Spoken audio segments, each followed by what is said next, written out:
There was a young man named Ethan who lived in a busy city filled with noise, ambition, and endless distractions.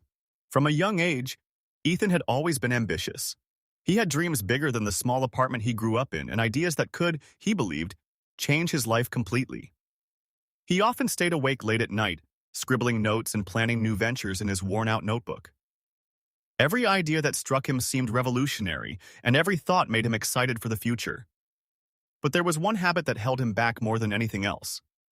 He couldn't stop talking about his plans.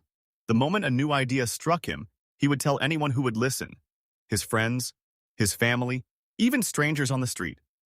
He believed that sharing his plans would create motivation, accountability, and support. But over time, something strange began to happen. The more he shared, the less he accomplished. One day, Ethan shared his latest business idea with his best friend, Michael. Michael listened intently, nodding along, giving advice, and praising Ethan's vision. Ethan left the conversation feeling unstoppable, certain that he was one step closer to making his dream real. Yet, in the following weeks, he noticed something odd. His energy had dwindled and his motivation seemed to vanish. The idea that once set his heart on fire now felt heavy and unachievable. Michael's encouraging words had done nothing to move the plan forward. In fact, talking about it had somehow drained him.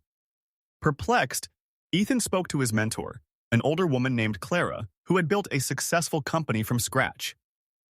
Clara had a reputation for sharp insights and tough love.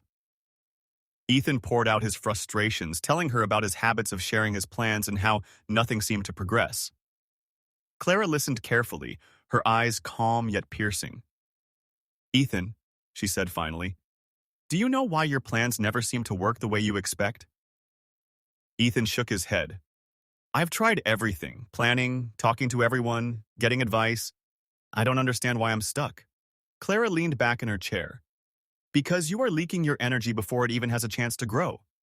You see, the moment you tell your plans to the world, you get a rush, a sense of accomplishment, a temporary thrill that your dream is already acknowledged. That rush is deceptive. It tricks your brain into believing the work is already done, when in fact, nothing has been built yet." Ethan frowned. "So, talking about it is the problem?" Clara nodded.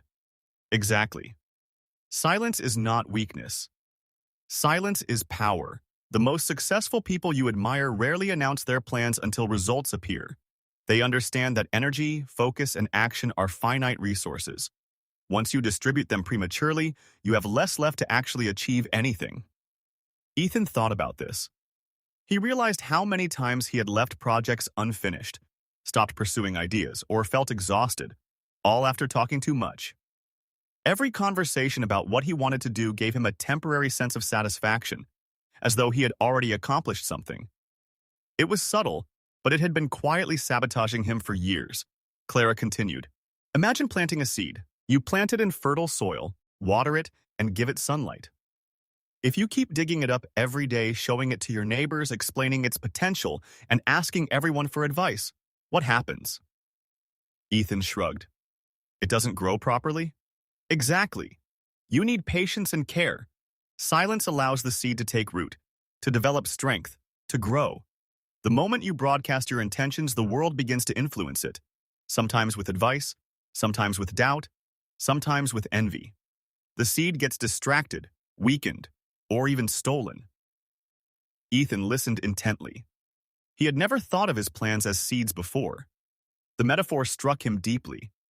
He realized that in his excitement to be recognized, he had been scattering his energy, watering other people's opinions rather than nurturing his own vision. From that day on, Ethan made a conscious effort to keep his plans private. He wrote down his goals in a personal journal, shared them only with himself, and focused on the small actions that would bring them to life. Instead of telling people about what he intended to do, he silently worked on what needed to be done. At first, it felt strange. He felt as though he was holding back, not participating in the social norm of discussing ambitions. Friends would ask, "What's your next big idea?" And he would smile and say nothing, or a vague, non-committal answer. It was awkward at first, but soon he realized the strange sense of freedom that came with silence.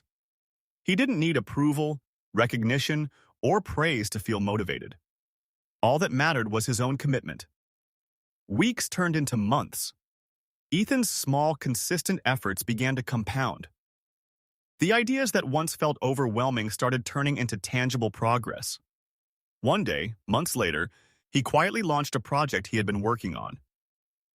He didn't announce it with fanfare or ask for validation. He simply completed it. The results surprised everyone. The quality, the efficiency, and the impact were beyond what anyone expected, including Ethan himself. He thought back to his old habit of telling everyone his plans. If he had broadcasted this project before it was ready, it might never have reached this level of excellence. The energy he had once wasted on conversations, explanations, and justifications had now fueled the actual creation. Silence had created success. From that experience, Ethan learned several key lessons about silence and success. First, talking too much about your plans gives your mind a premature sense of satisfaction. That dopamine hit makes you feel as though progress has been made when, in fact, nothing tangible has happened. Second, the world's reactions, both positive and negative, can subtly influence your motivation, sometimes discouraging you or diluting your focus. Third, silence allows you to direct your energy fully toward creation, not validation. He also discovered that silence does not mean isolation. He still sought guidance when necessary, but it was purposeful, limited, and strategic. He learned to filter advice carefully, to consult only when it would genuinely improve the work. Otherwise, he held his plans close to his chest, guarding them as he would guard something precious. Years passed, and Ethan became known as someone whose work spoke louder than words. People admired his results and wondered how he accomplished so much with apparent ease. Few knew the secret. He had learned to respect his own energy, to focus in silence, and to let actions speak louder than discussion. One evening, as Ethan sat by the window of his office watching the city lights flicker in the distance, he reflected on the journey that had brought him here. He remembered his old habits, his constant talking, his desire for approval, his need to share every idea. It had been a natural tendency, one he believed was necessary for motivation, but it had been the biggest barrier between intention and achievement. Silence, he realized, was the hidden engine of his success. He thought of a metaphor, a river flowing quietly under the moonlight. The water does not announce its destination. It does not brag about the power it carries. Yet, over time, it carves valleys, nurtures forests, and shapes the land. Its power is silent, steady, and unstoppable. So too, he realized, is the power of working quietly on your goals. When you stop telling your plans to the world and focus on the work itself, progress becomes unstoppable. Ethan began sharing this lesson with others, not as a lecture but as gentle advice. Keep your plans to yourself, he would say. Focus on doing the work, not talking about it. Let your results speak. People remember results. They rarely remember words. His advice resonated with many young entrepreneurs, students, and dreamers who struggled with the same habit of oversharing. He explained that the real challenge was not hiding your plans, but mastering your own energy. Silence creates focus. Focus creates results. And results are the only proof that your ideas were ever worth sharing. Over time, Ethan also noticed a subtle but profound change in himself. Without the constant external validation, he learned to trust his own judgment, to rely on his own internal motivation, and to derive satisfaction from progress itself rather than from the reactions of others. He discovered a new level of discipline and patience. He understood that the process, the daily effort, the quiet persistence, mattered more than recognition or praise. He often thought of the old mentor Clara, who had once told him that leaking your energy through unnecessary explanations and discussions was like watering someone else's garden while starving your own. That image had stuck with him for years, reminding him that every conversation about your plans before they are ready is energy lost, opportunity delayed. As the years continued, Ethan's life became a testament to the power of silence. His projects grew, his influence expanded, and he achieved milestones that once seemed impossible. He never boasted. He never felt the need to convince anyone of his vision. The work itself was the only announcement needed, and it carried far more weight than words ever could. And yet, the most important transformation was internal.